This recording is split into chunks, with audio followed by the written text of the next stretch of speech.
Canada's golden boy, Donny Lalonde, was the light heavyweight boxing champion of the world when he lost his title to Sugar Ray Leonard. He may have lost the bout, but he made $5.5 million for his appearance. And he gained bragging rights as one of the only fighters ever to momentarily knock Sugar Ray to the canvas. Lalonde's future path was anything but golden.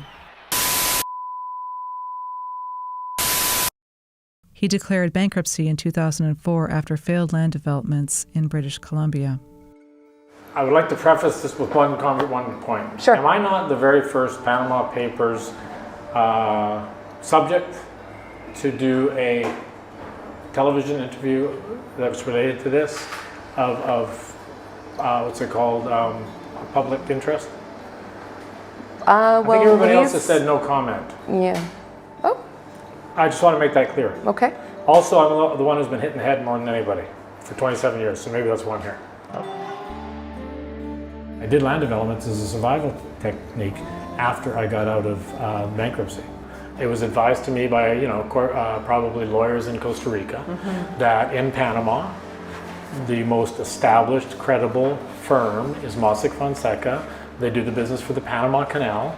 They are, the most reputable, established. They've been there for like 40, 50 years, whatever, and work with them. So I went there, I don't know, one from the other. The Panama Papers have revealed that through Mossack Fonseca, Donny is tied to more than a dozen companies involved in Costa Rican land developments.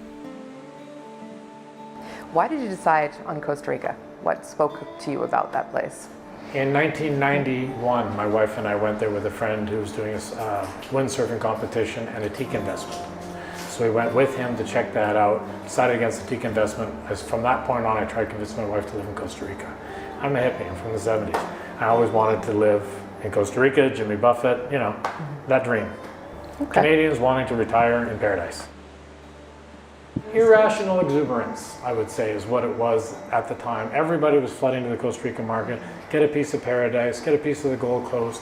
They were illogical. I had people send me money down I never met in my life. I had people hand me money. Hey, I got $75,000 check. Would you take it? I'm leaving tomorrow. You can tell me what I bought later. Hey, I've got 50 grand. Can you just take that and invest it for me? And tell me, it was crazy. In 2006, Lalonde joined with other partners in order to buy what is now known as Howler Ridge, 1,000 acres of lush green jungle that was to be a great new community. When will it be done? And how much will it cost? When will it be done? The day it's done. How much will it cost? The amount, what it costs when we're done, we'll be able to tell you. No idea. Mañana. Some of them have said that it sounds like a Ponzi scheme. That's what happened. What do you say to that? It's called real estate development. There's no Ponzi scheme about it. You have to raise money, you borrow money, and then if you finish the project with the money, great. If not, you borrow more money. There's not a Ponzi scheme about that. It's real estate development. Ask Donald Trump about real estate Ponzi schemes. It's real estate development. You win some, you lose some. And how much have you lost because of this? I haven't lost anything. Nobody's lost anything. No. Okay. The mountain's still there. I didn't pick up the mountain and run away with it like they suggest to people. It's still there. The company's still there. There's no debt on the company. There wasn't any when I left. I don't know where it is now. But these will be one of the most successful, most beautiful projects Costa Rica has ever had. The Star and the CBC found Lalonde living in Malta, where he trains Libyan fighter Malik Zinate.